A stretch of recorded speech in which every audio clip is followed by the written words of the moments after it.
Audrey, how very nice to talk to you again, and thank you ever so much for coming in. You're very welcome. If I can just summarise, you had breast cancer 4 or 5 years ago, and then rather cleverly you decided to have it again. And we talked just after your mastectomy, a little 2 or 3 months ago, and you very kindly have invited us to talk to you again after your 4 courses of chemotherapy. Yes. You look fantastic. Thank you. But how are you feeling?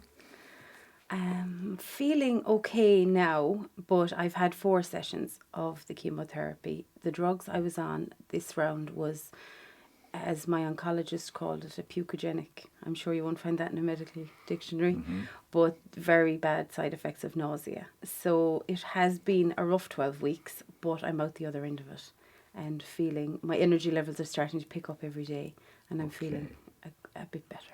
So, side effects of chemo, and they can be any number of different things that happen, but made you feel really sickly, and you were sick. You were feeling tired. Yes. What happened to your hair? My hair started coming out after the first session on day, they tell you it'll be between 10 to 15 days, and mine started on day 10. So I held on to it as long as I could, even though that can be nearly more traumatic sometimes. And when I got to about day 14, it was just getting really awkward because the hair was coming out everywhere. I was trying to tie it up. So I went and I got it shaved down. Fine. And that was your biggest regret when you were looking forward to chemotherapy? You were worried about your hair? That was my biggest fear, even more than surgery, anything. It was my hair loss. Yes. When does it start to grow back? It will start probably, everyone's different, but maybe 4 weeks after chemotherapy finishes, it'll start coming through. But in 2010, I've got strong hair, I've thick hair, and it does come back with a vengeance, so I'm lucky. Good. So you've had the 4 rounds of chemotherapy. Do you have any more to come? Yes, I have a break now for the month of December, and on the 29th of December I will start on Taxol, 12 weekly doses of Taxol, which will have completely different side effects. Okay.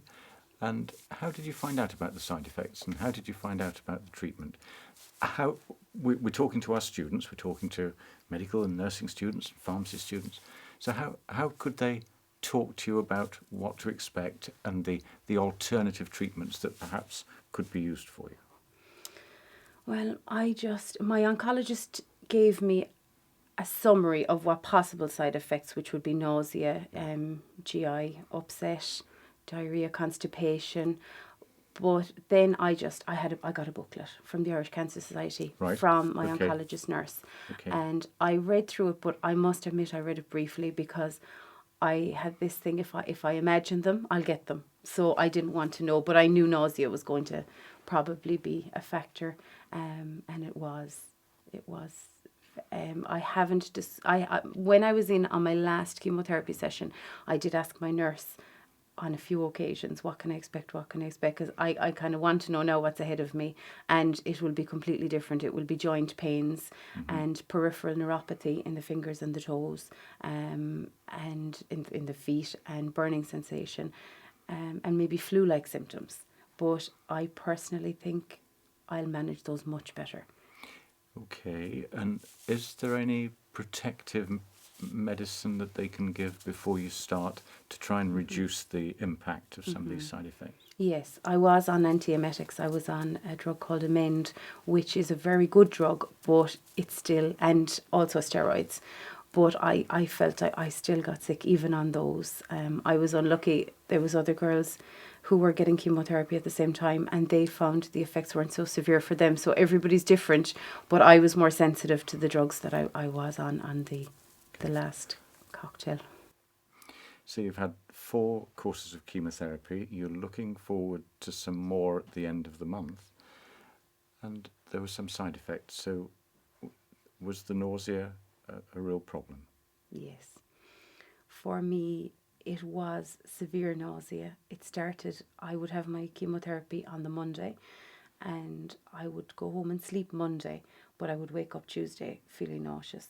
and it would be right through really until Friday or Saturday that I would be bedbound. I wouldn't leave the bed for 5 days anyway. Everything seemed to make me nauseous.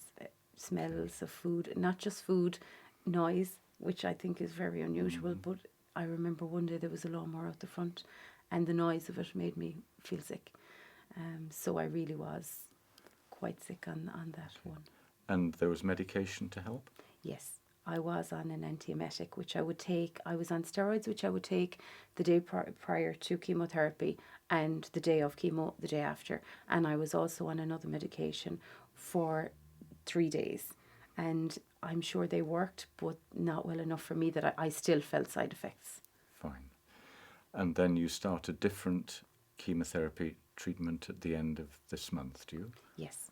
I will have 12 weekly doses. So, and then after those 12 doses, what do you look forward to then? Do you have radiotherapy, or is that the end of the treatment? I'm finished. Good. I will Good. have hormone therapy, Yes. but that will be just... that will be for 5 years, I'm assuming. I haven't been told yet.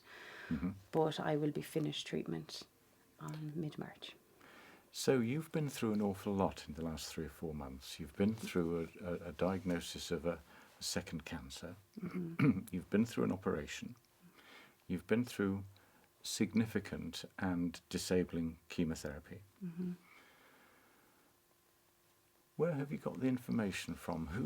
What sorts of things can doctors and nurses and other health professionals, how can they help somebody going through this treatment? Well, everybody's different, and I'm sure some people don't want to know a lot and would prefer to just go through it with less information. When I was diagnosed in 2010, I wanted to know everything. This time around, I suppose because I'm a little more deflated, it's a little more scary. I don't want statistics or anything like that, but regarding the medication itself,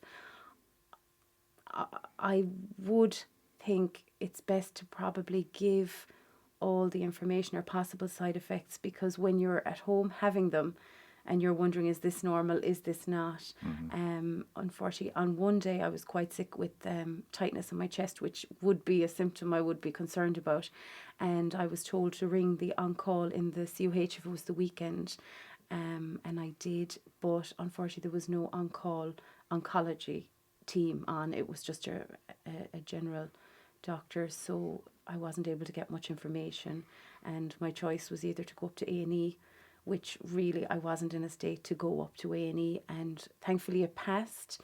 But it would be nice if if you'd 24 on call for questions or queries that might be worrying. So who would be the person that you'd have liked to have had on the end of that phone? A specialist nurse or doctor dealing with chemotherapy. And you've met specialist nurses, you've met oncologists? Yes.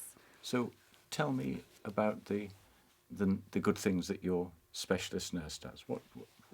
Because I know that you found her very helpful. Very. What sorts of things has she helped with? How has she helped you? Well, if I've had symptoms on the prior chemotherapy, I can go through them with her and she can explain, this is normal, this is less common, this is more common. It's just nice to know that what I'm experiencing these are normal side effects, and it's not something else that I suppose you become very paranoid with the diagnosis, and especially the tightness in the chest I was a little concerned about. Yes. But I hadn't been told about that, and I found out afterwards that this can happen. But she's very empathetic. She's very nice, and she gives you her time. And she listens? Oh, she listens. She does. She listens, and she's just great. She understands. That's very good to hear. And what about the oncologist? I have great time from my oncologist. I really trust him. He gives me time. He's very open. I think the main thing is time. When you go in, you've a lot of questions in your head and they're swimming around. I should write them down, but I never do. And he'll give me the time. He'll sit there. No question is foolish with him. And he's very decent, and that makes you relax with him and makes you trust him, which is the main thing. You need to trust the person that's that's, I suppose, organising your treatment and knows what's best for you, but he gives you the time to go through it in detail, and that's helpful. So with the courses of chemotherapy and the significant side effects of the nausea and the vomiting, was there any discussion or any change in the dose of chemotherapy that you had? Yes, after my second dose of chemotherapy, I was very sick. I explained to my oncologist that I was bedbound for 6 days, and he felt that there's no quality of life with that. So he decided to reduce my dose by 10%, which I was very apprehensive about because I suppose I wanted a full blast. Whatever he had planned for me, I wanted. And I was a bit apprehensive when he said he was reducing my dose. But he assured me that it's still more than adequate chemotherapy and it's still doing the job that it's supposed to. So when somebody suggested reducing the chemotherapy, you were concerned that it wouldn't be strong enough to kill the cancer cells? Yes. Well, in my case, the cancer cells, when I had my surgery, the cancer was removed. But the chemotherapy is preventative more than anything. But I still felt this is my last time I'm going to be here. I want everything. I want him to throw it at me. I regretted that I said, I regretted telling them the side effects because I was scared when they reduced it. And by reducing the dose by a little bit, did it make a difference? It made a little difference, but I was still quite nauseous, so I knew it was doing its job. Okay, thank you. With the condition that you have, with the breast cancer, how much are you involved in making decisions or agreeing to decisions about your treatment?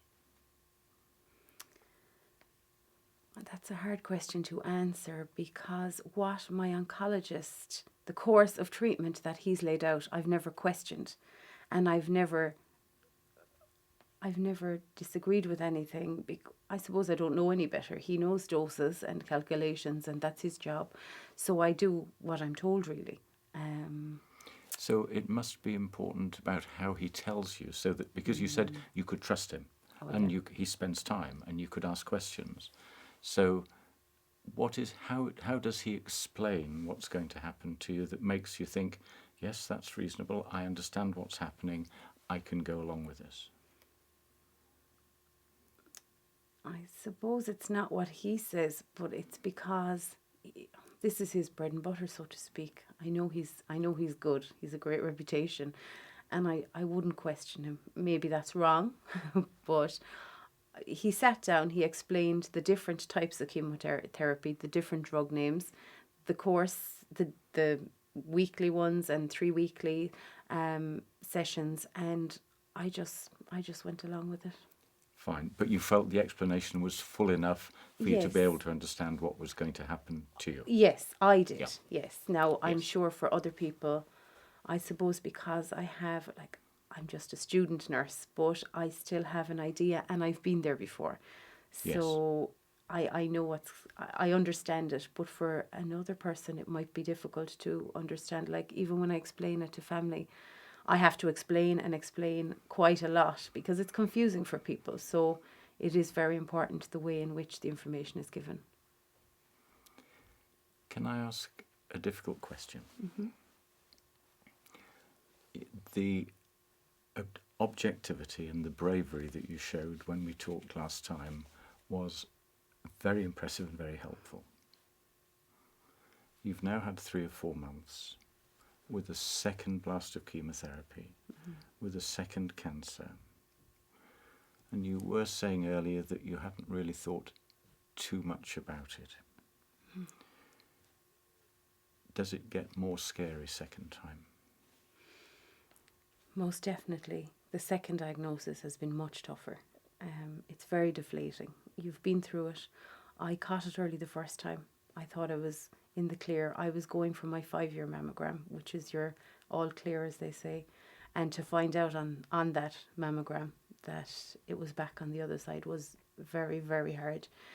I did go for counselling to my old counsellor that I went to in 2010, but I felt there's nothing we could really do at that early stage because I still had to process it and leave it sink in. So I've taken a break from that until the end when I'm a bit stronger and I'm coming to the end and we can focus on the future better then.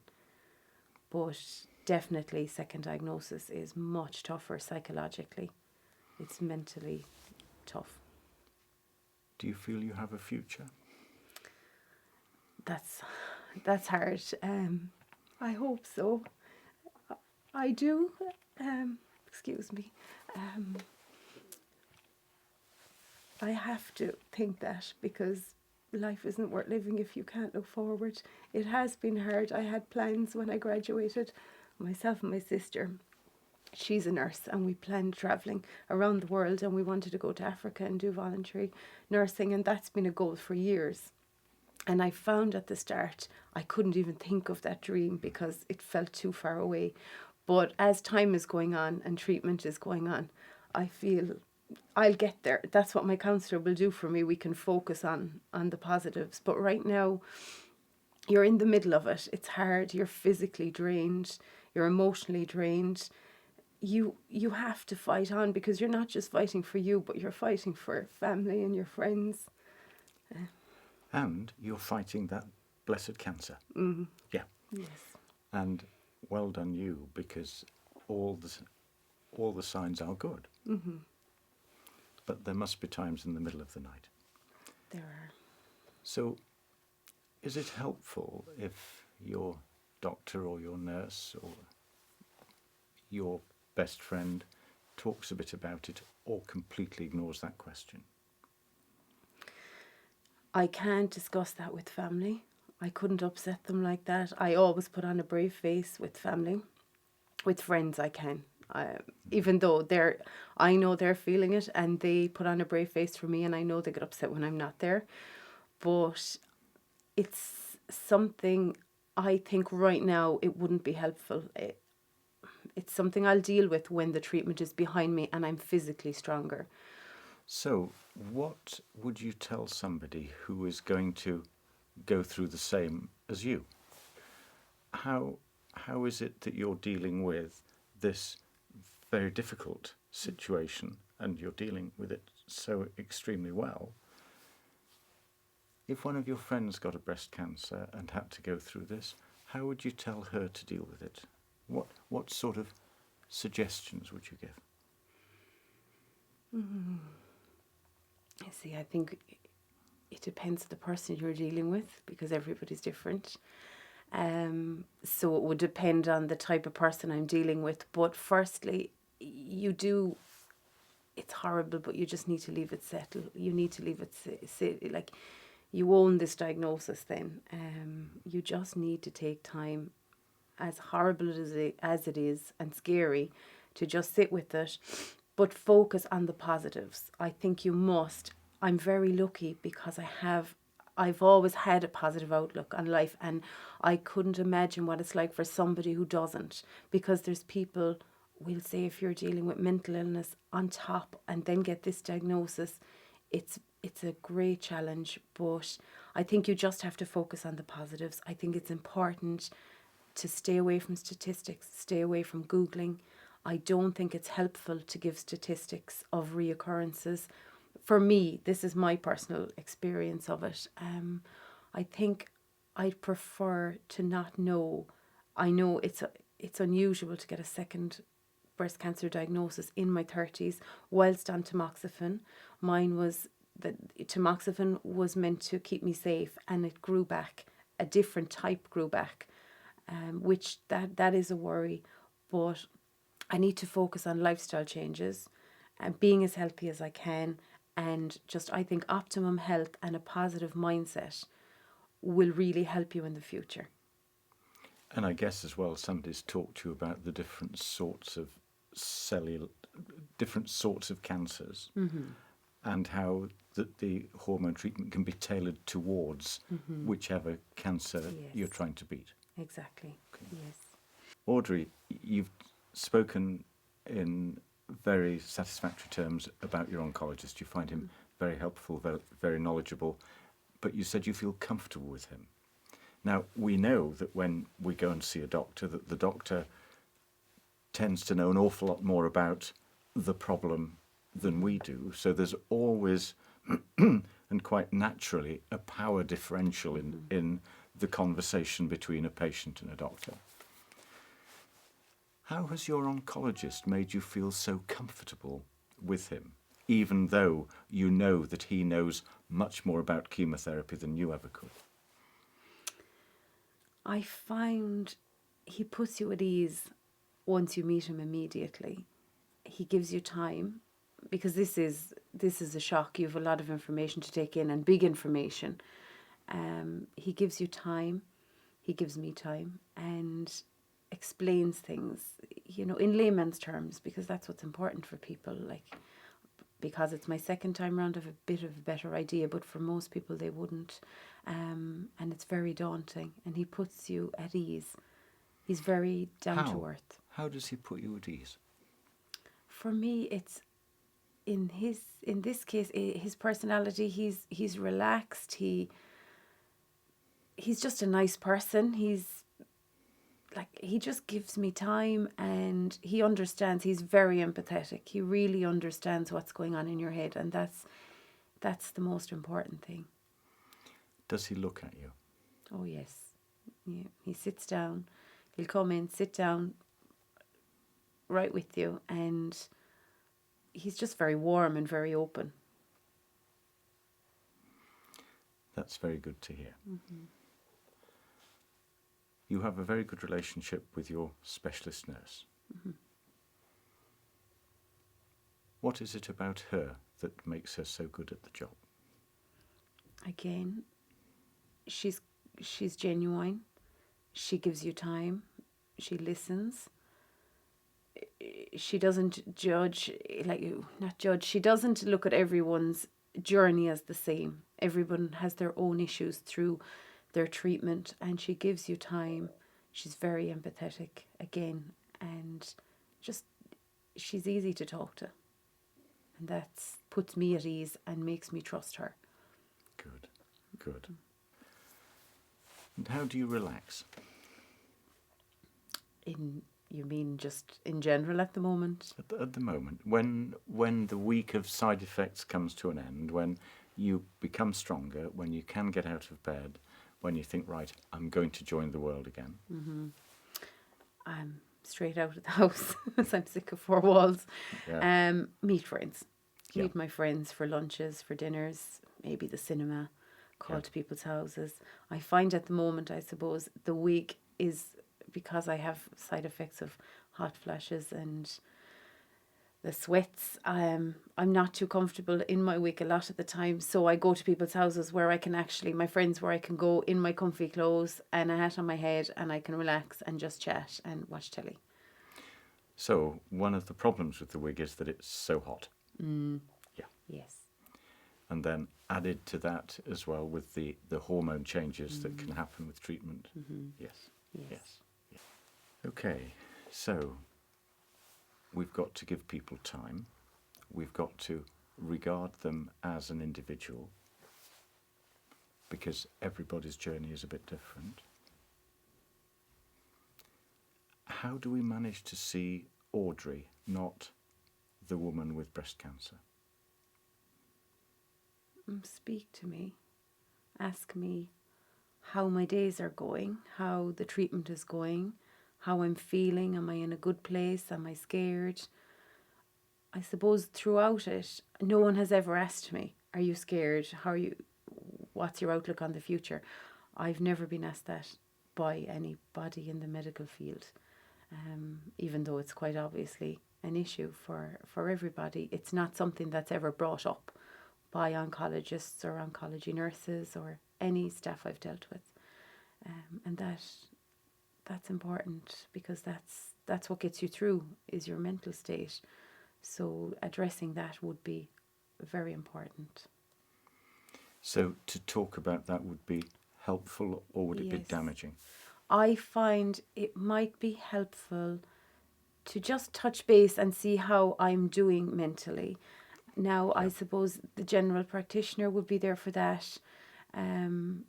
But I haven't had need to go to my GP much, and thankfully, mentally, I'm getting through it. There's bad days where you just get upset and it's hard, and you have your low days, but I'm very lucky that I'll have my low day and I'll bounce back. And once I'm at the end of my bad week, my mood picks up. I have a friend who calls every night on her way home from work, and during the week of chemotherapy, I'm just thrown in the bed and I barely speak to her, and she's like, tomorrow now will be a better day, and I just know it won't. Get out, leave me alone. But by the end of the week, she sees the difference in me. I just come up as my energies increase, and as the nausea kind of lightens and whatever, my mood picks up immediately. But I'm sure there's people out there that struggle through emotionally through the whole thing, and it would be nice to have somebody to talk to in that case. So if your friend didn't come every night after work when you were going through the nausea, would you miss her? I would. It's just, you're in a room all day and night with a television, and sometimes you feel so nauseous you can't even look at the screen, and it's nice to just have somebody check in and see how you're doing. And even if you bark at her, Even and that's I a could real bark at her. benefit. Yes. It is, and she can take it. That's her job. So it's helpful. It's great. I couldn't imagine what it's like to go through it without people. Like I know people say you've one or two great friends. I could honestly say I've 8 amazing friends that are there for everything, and I couldn't imagine, and family, of course, family, my sister, my parents, I could not imagine what it must be like for somebody going through it with not such a great network of people around them and looking out for them. Wonderful to hear. When you're going through chemotherapy, it can reduce your protection against infection. It does affect your immune system. What have you been given any advice about what you should do to try and keep away from infection or keep yourself well? Not really. I was given a booklet just to stay away from people who are unwell, but no specific conditions, or like we'll say chickenpox or anything. I just knew that myself, but I tend to stay away from crowded areas, and certainly people who've got colds, flus, anything. But I have no memory of being told to do so by anybody in the medical field. So would this be an opportunity then to tell your friends that if they had a cold, that they shouldn't come in? They know, because I've told them. Fine. Yeah. So you've told them. Yes. And it's okay for other people to tell their friends. Yes. Yes. Yeah. The best friend is somebody that doesn't come in when they're poorly. Yeah, definitely. Everybody's well aware. Good. The network of friends that you have, those very good friends, have been very helpful to you. If you didn't have any friends, what should the doctors or the nurses ask about, or what sort of help do you think would be useful to help people through this journey? I think it will be important to figure out at the start what kind of network of friends and family people have. Like in a lot of cases, I think family are the last people you want to talk to about your worries and your concerns. So you need somebody you can open up to. Family aren't always ideal. Friends are important in that case. And I know for me, nobody ever asked me throughout my cancer journey what type of supports I had in place. That would be one area I think really could be looked at, just to find out if you could have somebody you could even ring, make a phone call to. I know there's survivor programs with the Irish Cancer Society, but even for your own immediate friends and family, I think that would be of the utmost importance, because that's what's got me through mine most definitely, more than anything else. It's friends and family. And do you think your oncology nurse, your breast care nurse, the surgeon or the oncologist, do you think they were aware of your very strong friends network, so they didn't have to ask explicitly about that? No. There would have been somebody with me at each appointment I went to, but nobody ever asked me. Like, they didn't know who they were, or that could have been one person that was there with me that day. They didn't inquire as to my network and who I had for support ever. When we talked last time, you mentioned that you'd gone to a counsellor who you found yourself. Yes. When do you think you would be ready to go back? You said that you may, but you're not at that point yet. When would you go back, and what sort of help would you hope to get? I will go back. I was thinking maybe January, the new year, but I now think I'll wait until the treatment is coming to an end, because that is when mentally you need support the most.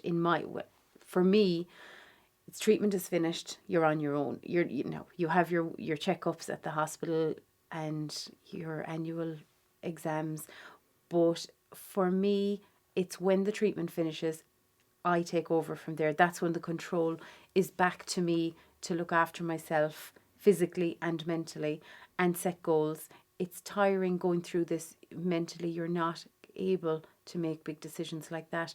But I'd like to set some goals. But I think the best time to do that for me is when I'm physically stronger and more able.